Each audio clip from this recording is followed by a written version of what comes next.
सामाजिक न्याय और अधिकारिता मंत्री वीरेंद्र कुमार जी हमारे साथ है। सर, आज आपने इनोवेशन किया है अम्बेडकर इस पूरे स्मारक में, कैसे इसे देखते हैं आप? डॉक्टर भीमराव अम्बेडकर राष्ट्रीय स्मारक में आज स्मारिका विक्रय केंद्र का उद्घाटन किया गया। इस विक्रय केंद्र के माध्यम से डॉक्टर भीमराव अम्बेडकर जी के जीवन से जुड़े हुए जहां पुस्तकों को, संविधान को, उनको यहाँ पर आने वाले आगंतुकों को खरीदने की सुविधा का लाभ मिल सकेगा। ज़्यादा से ज़्यादा लोग संविधान के बारे में जानें, डॉक्टर अम्बेडकर जी के बारे में जानें। और एक अच्छी पहल यहाँ पर हुई है, 11 स्कूलों से बच्चे यहाँ पर आए जाए। यहाँ उन्होंने न केवल डॉक्टर भीमराव अम्बेडकर जी के राष्ट्रीय स्मारक का निरीक्षण किया, बल्कि आज यहाँ पर विक्रय केंद्र के उद्घाटन के अवसर पर संविधान दिवस के 75वें जो वर्ष चल रहा है, उस वर्ष के उपलक्ष्य में यहाँ पर बहुत अच्छी प्रस्तुति उन बच्चों के द्वारा की गई। डॉक्टर भीमराव अम्बेडकर जी के बचपन से लेकर और उनके वरिष्ठ अवस्था तक जीवन के सारे घटनाक्रम का बच्चों ने इतना सुंदर नृत्य के माध्यम से और प्रस्तुतिकरण किया, उनके जीवन के बारे में बताया। देखकर ऐसे लगा कि ये बच्चे वास्तव में हमारे आने वाले कल के भविष्य तो हैं ही। डॉक्टर भीमराव अम्बेडकर जी को जानने का, क्योंकि बच्चों ने जब वहाँ पर वो प्रस्तुतिकरण किया तो पहले डॉक्टर साहब के बारे में पढ़ा, विद्यालय ने उनके बारे में उनको बताया। ये हमारे आने वाला जो हमारा कल है, ये क्रम लगातार चलता रहे, इसके लिए हम लोग इस बात के लिए प्रयास कर रहे हैं कि विद्यालयों के विद्यार्थी लगातार यहाँ पर आते रहें, डॉक्टर साहब के बारे में जानते रहें।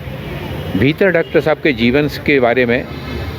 पूरे बचपन से लेकर अंतिम अवस्था तक का सारा उनका चित्रण, सारे संघर्ष का चित्रण, संविधान प्रारूप समिति के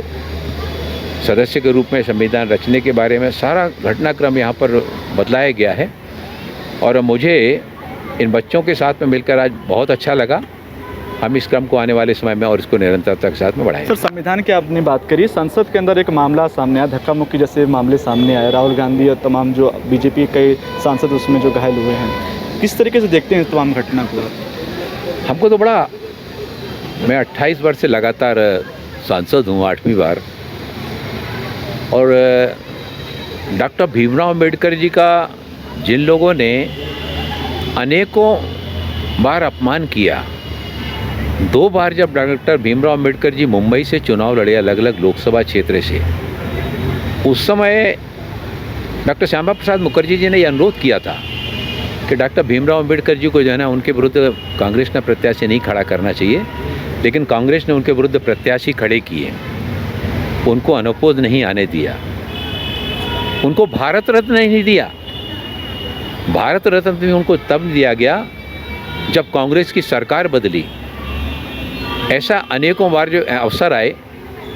कि जब डॉक्टर भीमराव अम्बेडकर जी के द्वारा रचित संविधान के अनुसार हमारे समाज के सबसे अंतिम पंक्ति के अंतिम छोर पर रहने वाले व्यक्तियों को आरक्षण देने वाली बात आई। फिर पिछड़ा वर्ग के व्यक्तियों को जब आरक्षण देने की बात आई तो काका कलेक्टर की समिति बनी। उस समिति ने अपनी रिपोर्ट संबंधन में प्रस्तुत कर दी, लेकिन कांग्रेस ने उसको देखा भी नहीं। फिर मंडल कमीशन की रिपोर्ट आई तो मंडल कमीशन की रिपोर्ट को भी ठंडे बस्ते में डाल के रखा। आज डॉक्टर भीमराव अम्बेडकर जी का नाम लेकर के जिस तरह से वो प्रदर्शन उनके द्वारा किया जा रहा है, कहाँ गई थी इनकी आत्माएं जब डॉक्टर भीमराव अम्बेडकर जी को लोकसभा का चुनाव लड़ाए जाने के लिए पहल करने की आवश्यकता थी? इनकी आत्मा उस समय कहाँ चली गई थी जब डॉक्टर भीमराव अम्बेडकर जी को भारत रत्न देने की बात आई थी? मैं तो डॉक्टर भीमराव अम्बेडकर जी के बारे में इतना ही कहना चाहता हूँ, डॉक्टर भीमराव अम्बेडकर जी को केवल पढ़ने की आवश्यकता नहीं है, बल्कि उन्होंने जो मार्ग बताया है उस मार्ग का अनुसरण करने की आवश्यकता है। देश के प्रधानमंत्री आदरणीय नरेंद्र मोदी जी ने डॉक्टर भीमराव अम्बेडकर जी की भावनाओं के अनुरूप समाज के ऐसे जो अंतिम छोर पर रहने वाले व्यक्ति थे, जिनके पास मकान नहीं थे, उनको मकान दिलाने की पहल, जिन घरों में पानी नहीं पहुंचाता उन घरों में पानी पहुंचाने की पहल, जो गरीब व्यक्ति इलाज नहीं करा पाते थे उनके लिए इलाज कराने की पहल, वास्तव में ये सारे प्रयास, फिर गरीब कल्याण अन्न योजना से 80 करोड़ लोगों को मुफ्त राशन देने की योजना, ये सारे प्रयास देश के पंतप्रधान आदरणीय नरेंद्र मोदी जी के द्वारा जो उठाए गए, ये डॉक्टर भीमराव अंबेडकर जी की सोच को आगे बढ़ाने का दिशा में सही सार्थक कदम है। आखिरी सवाल मेरा रहेगा सर, जिस तरीके से कल केंद्रीय मंत्री जो है अमित शाह जी के बयानों को लेकर लगातार कांग्रेस हमलावर है, संसद में भी लगातार प्रोटेस्ट हो रहा है, इस पे आप किसी तरीके से देखते हैं कि जिस तरीके से अम्बेडकर जी के बयानों को लेकर वो चर्चा में आए? अब देखेंगे कि जब भी लोकसभा का सत्र आता है, इस चुनाव के बाद जब भी लोकसभा का सत्र प्रारंभ होने लगता है, कुछ ना कुछ एक आध घटनाक्रम विपक्ष के द्वारा खड़ा करने का प्रयास किया जाता है और लोकसभा की कार्यवाही बाधित हो, इसके लिए लगातार वो प्रयासरत रहते हैं। अभी जब उन्होंने इस सत्र में जैसे ही सत्र प्रारंभ हुआ तो लगातार कार्रवाई को बाधित करने का प्रयास किया। बिजनेस एडवाइजरी कमेटी की जब मीटिंग बैठी, बिजनेस एडवाइजरी कमेटी की मीटिंग में उन्होंने मांग रखी सर्वसम्मति से कि सदन को कैसे चलाया जाए, तो उन्होंने मांग रखी कि आप संविधान की बात करते, संविधान एक दिन मनाया जाता है संविधान दिवस के रूप में, इस पर चर्चा क्यों नहीं करते। सत्ता पक्ष तैयार हो गया कि चर्चा हम तो करने के लिए तैयार हैं, लेकिन चर्चा एक दिन की नहीं 2 दिन की होगी। 2 दिन की जब चर्चा हुई और उस चर्चा में जिस तरह से विपक्ष को मुँह की खाना पड़ी, उनको बहुत सारी बातें जब खुलकर सामने आई तो उनको ये लगा कि हम तो गलती कर बैठे, हमको मतलब ये मांग नहीं करना चाहिए थी, तो खिसियानी बिल्ली खम्मा नोचे। अब ये जो सदन में प्रदर्शन हो रहा है, ये प्रदर्शन वास्तव में उस हताशा निराशा का प्रदर्शन है जो महाराष्ट्र के चुनाव में, जो हरियाणा के चुनाव में जनता ने दिया है, रिजल्ट दिया है, उसके परिणाम स्वरूप कांग्रेस को और विपक्ष को ये इस बात का एहसास हो गया है कि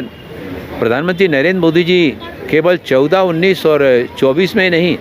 आने वाले 29 में भी और अभी विपक्षों आने की कहीं कोई संभावनाएं नज़र नहीं आ रही हैं और इसी कारण से खिसियानी बिल्ली खम्मा नोचे वाले दृश्य ये लोकसभा में देखने को मिले। चलिए, बहुत बहुत धन्यवाद। हमारे साथ बात कर रहे थे सामाजिक न्याय और अधिकारिता मंत्री वीरेंद्र कुमार, जिन्होंने कहा कि जिस तरीके से संसद में लगातार विपक्ष जो है प्रोटेस्ट कर रहा है, ये साफ तौर पर ये जताता है कि कहीं ना कहीं विपक्ष जो है वो हताश है, निराश है और खिसियानी बिल्ली खम्मा नोचे जैसे तर्क भी उन्होंने दिए हैं। न्यूज़ बाइस्कोप के लिए दीपक कुशवाहा की रिपोर्ट, दिल्ली।